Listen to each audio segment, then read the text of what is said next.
नमस्कार, आप देख रहे हैं पब्लिक रिएक्शन और मैं हूं आपके साथ विनायक कुमार। लोकसभा चुनाव खत्म हो गए। राहुल गांधी ने दो जगह से अपनी बढ़त बनाई। पहला यूपी का रायबरेली तो वहीं दूसरा केरल का वायनाड सीट।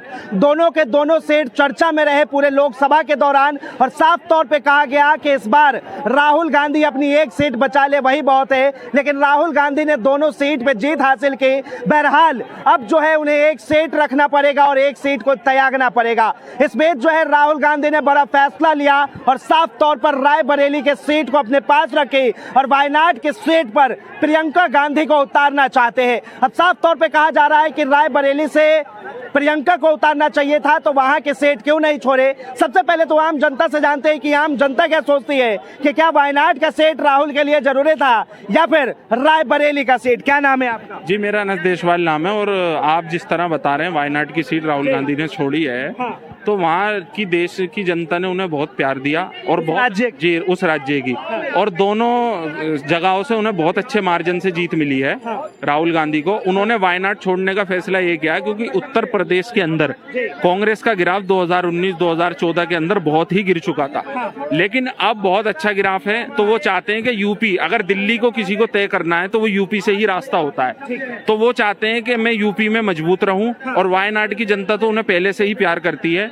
और उन्होंने अपनी बहन को अब उन्होंने कहा है कि हम दो सांसद देने जा रहे हैं, रायबरेली को भी और वायनाड को भी। तो बहुत अच्छी बात है, बहुत अच्छी लेडी उन्हें मिल रही है। ऐसे में आपको ये नहीं लगता कि वायनाड की जनता के साथ जो है राहुल गांधी ने धोखा कर दिया? कैसा धोखा सर? जब दो सीटों पे कोई चुनाव लड़ेगा तो एक ना एक तो छोड़नी पड़ेगी। ये तो देश का लोकतंत्र भी कहता है, ये धोखा नहीं है। ये तो और अच्छी बात है कि जब उन्होंने वायनाड की सीट छोड़ी तो छोड़ने के बाद अपना स्टेटमेंट दिया। ये सवाल इसलिए उठ रहा है क्योंकि अमेठी की जनता ने जब राहुल गांधी को ठुकराया था तो वायनाड की जनता ने जो है राहुल को अपनाया। बिल्कुल सही बात है। जब 2019 के अंदर हर जगह से कांग्रेस पार्टी की हार हुई थी तो वायनाड की जनता ने बहुत प्यार दिया था और वो अच्छे मार्जिन से जीत के आए थे। लेकिन अब जिस तरह प्रियंका गांधी को वहां से चुनाव में उतारने की तैयारी चल रही है, तो वहाँ कांग्रेस पार्टी नहीं और अदर पार्टियां हैं वो भी प्रियंका जी का स्वागत कर रही हैं। और जिस तरह हम उनके अंदर इंदिरा जी की छवि देखते हैं, बहुत अच्छी लेडी है और वो वायनाड की जनता के लिए बहुत काम करने को लिए तैयार है। आपको कि इस बार जो है सदन के अंदर एक तरफ राहुल गांधी, दूसरी तरफ प्रियंका गांधी और सामने जो है नरेंद्र मोदी और अमित शाह होंगे, टक्कर किस तरह होगा मुद्दे पर बात? तो वो इस देश की जनता ने दिखा दी ना। इस देश की जनता ने बिल्कुल भी भारतीय जनता पार्टी को जो है वो बहुमत नहीं दी, वो 240 के आंकड़े पे रुक गए। तो यही अब मजा है देखने का सदन का, कि सदन के अंदर जब तैयारी होगी और डिबेट चलेगी तो किस तरह आपस में जो है डिबेट होती है, देश के मुद्दे किस तरह उठाए जाते हैं। क्योंकि बहुत ही विपक्ष को खत्म कर दिया गया था, आम आदमी की आवाज नहीं उठाई जा रही थी। लेकिन अब हम देख रहे हैं कि अब विपक्ष मजबूत हो चुका है देश के अंदर। मतलब ये साफ तौर पे, और कहीं ना कहीं जो है रायबरेली में रहने का कारण क्या है राहुल गांधी? भाई यही कारण है कि उत्तर प्रदेश वो चाहते हैं कि और मजबूत हों, और 2027 में चुनाव भी आ रहे हैं उत्तर प्रदेश के अंदर। उन्हें पता है उत्तर प्रदेश के अंदर 80 लोकसभा सीटें हैं। अगर उन्हें रास्ता तय करना है जो उन्होंने देश की जनता के लिए सपना देखा है। सवाल और उठ रहा है कि अगर प्रियंका उसके बाद सदन में आती है और इंडिया अलायंस का अगर गठबंधन में सरकार बनता है, सत्ता आती है, तो प्रियंका को जो है पीएम बनाया जाएगा। देखिए, मैं कैसे कह दूं, ये तो इंडिया अलायंस के जितने भी नेता हैं वो डिसाइड करेंगे। और लेकिन मुझे ऐसा नहीं लगता कि प्रियंका गांधी या राहुल गांधी इन दोनों में से कोई देश का प्रधानमंत्री बनेगा। हो सकता है किसी एजेड या किसी ऐसे व्यक्ति को बनाया जाए जो मतलब अपना योग्यता देश के लिए दे सके। और जिस तरह नीतीश कुमार को भी ऑफर दिया था इंडिया अलायंस के लोगों ने कि भाई आप हमारे साथ आएं, और सबका स्वागत करा उन्होंने। ठीक है सर, थैंक यू। क्यों? अरे झगड़ा हो गया। फिर झगड़ा हो गया? ये कब हुआ? परसों 3 दिन पहले। चलो सर, आपका नाम? अमित नाम है मेरा। अच्छा अमित जी, क्या कहेंगे इस बार जो है राहुल गांधी ने जो अपना दमखम दिखाया, अब जो है वायनाड सीट को वो छोड़ चुके हैं और प्रियंका वहां से उपचुनाव लड़ेगी, इसको लेकर किस तरह देख रहे हैं? देखिए, मेरी तो स्मृति ईरानी जी से रिक्वेस्ट है कि भैया चलो वायनाड चुनाव लड़ते हैं। अच्छा, हाँ, स्मृति ईरानी को चैलेंज कर? एकदम स्मृति ईरानी को चाहिए भैया। जैसे तुम राहुल गांधी को चुनौती दे रही थी कि अमेठी आओ और हमें चुनाव हराओ, अब प्रियंका गांधी ताल ठोक रही हैं। पहले तो आप बोल रही थी कोई भी आ जाए चुनाव लड़ ले अमेठी से। अच्छा, तो अब प्रियंका गांधी चुनाव लड़ रही हैं तो तुम भी अपना झोला झंपा उठाओ और पहुंचो वायनाड कि मैं चुनाव लड़ूंगी और तुमको हराऊंगी। हमें भी तो लगे कि तुम चुनाव जीत सकती हो या चुनाव लड़ सकती हो। अब देखते हैं ये क्या करती हैं। ये खुला चैलेंज चैलेंज है आपका क्या? खुला चैलेंज मान लीजिए, रिक्वेस्ट मान लीजिए। भैया आपने इतनी बहसबाजी की है पिछले 5 सालों में, अब तो दिखाने का मौका आया है ना। जिसे लोग प्रियंका गांधी को बोल रहे थे कि भैया बनारस से चुनाव लड़ो, वो तो नहीं लड़ी, वो तो सक्रिय राजनीति में थी नहीं। आज सक्रिय राजनीति में है तो आप जाओ बदला निकालो फटाफटी। अभी तो आप चुनाव हारी हैं, जाके वायनाड से लड़ो। सदन में जो है अब एक तरफ रायबरेली से राहुल गांधी तो वायनाड से प्रियंका गांधी, माहौल किस तरह होगा? कुछ नहीं होगा, परिवारवाद की पार्टी है, फिर परिवारवाद चलेगा, उसमें कौन सी बड़ी बात है। अच्छा। हाँ, भाई बहन फिर से सत्ता में आएंगे, आ गए चुनाव लड़के, फिर से संसद में बैठे। परिवारवाद की बात करते हैं, ये पहली ऐसी राजनीतिक पार्टी जो परिवारवाद करती है। भैया एवरेज तो यही है। अच्छा। भारत में भाजपा को छोड़ के बाकी परिवारवाद में है कौन? अच्छा। बाकी तो सारे परिवारवाद की पार्टी है, चाहे मायावती हो। एक ही लीडर था भारत में, काशीराम, ठीक है, जिसने किसा के बेटे को लेकर क्या कहेंगे, जिस तरह कन्हैया कुमार सवाल? एक मिनट, अब कन्हैया कुमार जैसा मैं गधा तो हूँ नहीं। अच्छा। ठीक है भैया, मुझे इतना पता है कि मेरे बाप के पास जो प्रॉपर्टी है वो आपको तो मिलेगी नहीं।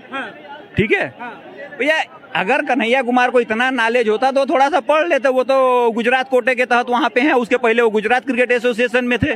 ठीक है, उसके पहले शरद पवार जी थे, उसके पहले यहाँ से बंगाल से जगमोहन डालमिया हुए हैं। बार बार एक से एक लोग राजनीति से पहुंचे हैं। राजीव शुक्ला आज तक बीसीसीआई के अध्यक्ष हुआ करते हैं कांग्रेस के भरोसे। तो ये मतलब ये कह देना कि अमित शाह का बेटा है जैसा इसलिए वो क्रिकेट में है, इसका मतलब इन लोगों के हिसाब से परिवारवाद का मतलब ये है कि अमित शाह राजनीति में है तो जैसा राजनीति में आए तो परिवारवाद। कहीं और काम करे तो भैया वो अपने बाप का फायदा उठा रहा है। भैया ये वही लोग हैं जो कोर्ट में जाके उसकी कंपनी पे मैगजीन में रिपोर्ट छाप के जाके माफी मांगते हैं। तो भैया इन लोगों की बात का क्या करना? अब इनके हिसाब से तो क्या बोलना चाहिए, जय शाह को एक कटोरा लेना चाहिए और उसको दिल्ली की किसी पार्लियामेंट हाउस या जनपद पे खड़ा हो जाना चाहिए, आगे बोर्ड लगा के भैया मैं अमित शाह का बेटा हूँ, अगर मैं कुछ करूंगा तो पब्लिक मुझे गाली देगी, उससे अच्छा तुम लोग मुझे भीख दे दो। अब यही बचा है, उसके अलावा तो कोई ऑप्शन। एक बात बताइए, साफ तौर पे कहा जा रहा है कि वायनाड की जनता के साथ राहुल गांधी ने धोखा किया, क्योंकि वहां की जनता ने पहले उन्हें जिताया जहां से पहले उन्हें ठुकराया गया। देखिए, इस तरीके का आरोप लगाना मैं बहुत निहायत ही घटिया समझता हूँ। इसका मतलब ये है कि मोदी जी एक बार 2 बार गुजरात से भी लड़े हैं। ठीक है, पहली बार गुजरात से लड़े, बनारस से लड़े। ठीक है, तो बनारस जीत के गुजरात छोड़ दिया, इसका मतलब उन्होंने गुजरात वालों को डंप कर दिया। तो सबसे बड़ा आरोप तो मोदी जी पे लगना चाहिए कि उन्होंने गुजरात को छोड़ दिया, गुजरात से चुनाव लड़ने नहीं गए। देखिए, ये सब बातें नहीं है। देखिए, राहुल गांधी जो है उनके अंदर एटीट्यूड है भैया, वो एलीट है भारत का। ठीक है, वो पैदा ही प्राइम मिनिस्टर बनने के लिए हुआ, ये बात भारत के लोगों को अच्छे से पता है। वो कहीं सीएम नहीं बनेगा, वो कहीं उप मुख्यमंत्री या कोई मंत्री नहीं बनेगा, वो भी बनेगा पीएम ही बनेगा। ये श्योर मान के रखिए, वो पूरी जिंदगी उसकी गुजर जाएगी, वो चीफ मिनिस्टर नहीं बनेंगे। तो भारत में एलीट जो होती है वो है, उसको मोदी जी तोड़ने की कोशिश कर रहे हैं, जिसके नाते मैं मोदी जी का थोड़ा बहुत सपोर्ट कर लेता हूँ, बट कुछ नीतियों पे मैं उनके साथ भी नहीं हूँ। लेकिन अब तो ये भी कयास लगाए जा रहे कि वायनाड से जब प्रियंका आएंगी तो उसके बाद जो है अगर इंडिया अलायंस की गठबंधन होती है और बहुमत आती है तो प्रियंका को पीएम बनाया जाए। कहीं ऐसा कुछ नहीं होने वाला है। अभी इसकी कोई संभावना नहीं है। ये है कि विपक्ष जो है वो थोड़ा बहुत फाइट कर रहा है।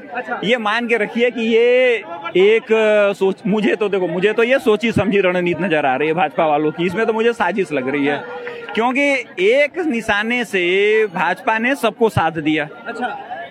उन्होंने लोकतंत्र बचा लिया, उन्होंने संविधान बचा लिया, उन्होंने सबको खुश कर दिया, उन्होंने चुनाव आयोग को बचा लिया, उन्होंने सुप्रीम कोर्ट को बचा लिया, सब कुछ बचा लिया। कि रायबरेली सीट पे अगर राहुल गांधी रहते हैं तो 2027 के चुनाव में यूपी में कांग्रेस की पकड़ और भी मजबूत हो पाएगी। भैया, इतिहास गवाह रहा है, जब जब कांग्रेस डूबी है तो उसको क्षेत्रीय दलों ने सहयोग किया है। एक बार इस सहयोग 80-86 में शिवसेना प्रमुख बाला साहब ठाकरे, आरएसपी और तमाम 2-3 वहाँ की रीजनल पार्टियों ने, जॉर्ज फर्नांडिस वाली जो थी उस समय की, इन लोगों ने किया था। उसके बाद से कांग्रेस कभी सत्ता से वहां से बाहर नहीं हुई, अब जाके बाहर हुई है पिछले 2017, 18 या 19 वाले चुनाव में, जब देवेंद्र फडणवीस वाले में। ठीक है, इस बार भी सबसे ज्यादा सीट कांग्रेस जीत के आई है। विनिंग परसेंटेज देखेंगे, एवरेज निकालेंगे तो उनके जो वहाँ के कांग्रेस के अध्यक्ष हैं नाना पटोले जी, उन्होंने तो कह दिया कि भैया देखो 2027 के चुनाव में, शायद 24 में होने वाला है, 24 या 26 में, जो उसमें उन्होंने बोला भैया देखो हमारा विनिंग परसेंटेज सबसे अच्छा है और हम जो चुनाव लड़ने वाले हम तो आधी सीट पे लड़ेंगे। विधानसभा की।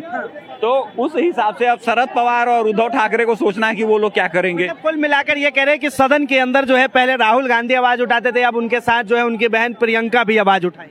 देखिए, इस बात से मैं थोड़ा असहमत हूँ। अगर राहुल गांधी पप्पू उनको कहा जाता है तो उसके पीछे लॉजिक है, लेकिन प्रियंका गांधी के बारे में जब मीम बनना शुरू होगा तो मैं आपके चैनल पे आज ही नोट कर देता हूँ, वो राहुल गांधी से बड़ी डम्प साबित होंगी। हाँ, ये बात मान के रखिए। आपका नाम? मेरा नाम संजय है। अच्छा संजय जी, क्या कहेंगे, वायनाड से जो है अब प्रियंका गांधी को उतारा जा रहा है? प्रियंका गांधी को इसलिए उतारा जा रहा है क्योंकि वो रायबरेली से हार जाएंगी। क्योंकि राहुल गांधी को एक सीट छोड़नी है। रायबरेली से छोड़नी है या वो वायनाड से छोड़नी है। 2019 में वो वायनाड से लड़े थे और वायनाड की जनता ने पूरा 4-5 लाख से उनको जिताया था। अब प्रियंका गांधी को लाया गया है और उनको रायबरेली ना करा के, क्योंकि रायबरेली से मान लो कि अगली जैसे स्मृति ईरानी ने अमेठी से उनको हराया था, तो उसी बिसात पे उन्होंने आगे की सोचते हुए उनको वायनाड से किया है। एक बात बताइए, क्या लगता है आपको, जिस तरह जो है यहाँ पर 2-2 जगह से जीतने वाला कांग्रेसी राहुल गांधी, वो अगर वहाँ से प्रियंका अगर कहीं से भी खड़ी होती है तो वो हार जाएगी? नहीं, देखो, वायनाड से तो प्रियंका हार नहीं सकती है। क्योंकि वायनाड जो है वो कांग्रेस का गढ़ है। इसीलिए उनको उतारा गया है। पहले तो उनको चुनाव, एक्चुअली क्या है, प्रियंका गांधी के अंदर बहुत इंटरेस्ट है राजनीति में आने का। लेकिन जो सोनिया गांधी हैं वो उन्हें राहुल गांधी के ऊपर नहीं बैठा सकती। हाँ, तो उनके अंदर काफी वो करती हैं, काफी महासचिव बना रखा है अभी, तो उन्होंने काफी जद्दोजहद करी है कि इधर से करके उधर से करके। कई लोग ये कह रहे हैं कि राहुल गांधी खुद यूपी में इसलिए रहना चाहते हैं ताकि जो यूपी में कांग्रेस कमजोर हो गई है उसे मजबूत किया जाए। नहीं, देखो, रायबरेली तो इनका हमेशा से गढ़ रहा है। रायबरेली तो इनका पहले सोनिया गांधी लड़ा करती थी, उससे पहले राजीव गांधी लड़ा करते थे, तो इनका तो गढ़ रह ही रहा है रायबरेली। लेकिन इनको इस बार इनको फायदा मिल गया कि जो इन्होंने आरक्षण का मुद्दा या संविधान का मुद्दा, इन्होंने लोगों को इन्फ्लुएंस में ले लिया अपने। हाँ, और बीजेपी के अंदर हुई अंतर्घात, तो यूपी में बीजेपी बिखर गई। ये और बिखारना चाहते हैं? नहीं, ये नहीं बिखार पाएंगे। ये नहीं बिखार पाएंगे। ये 27 के चुनाव में आप देखना, ये जो विधानसभा का चुनाव आएगा उसमें ये पूर्ण बहुमत से अपनी सरकार बनाएंगे। क्या नाम है सर?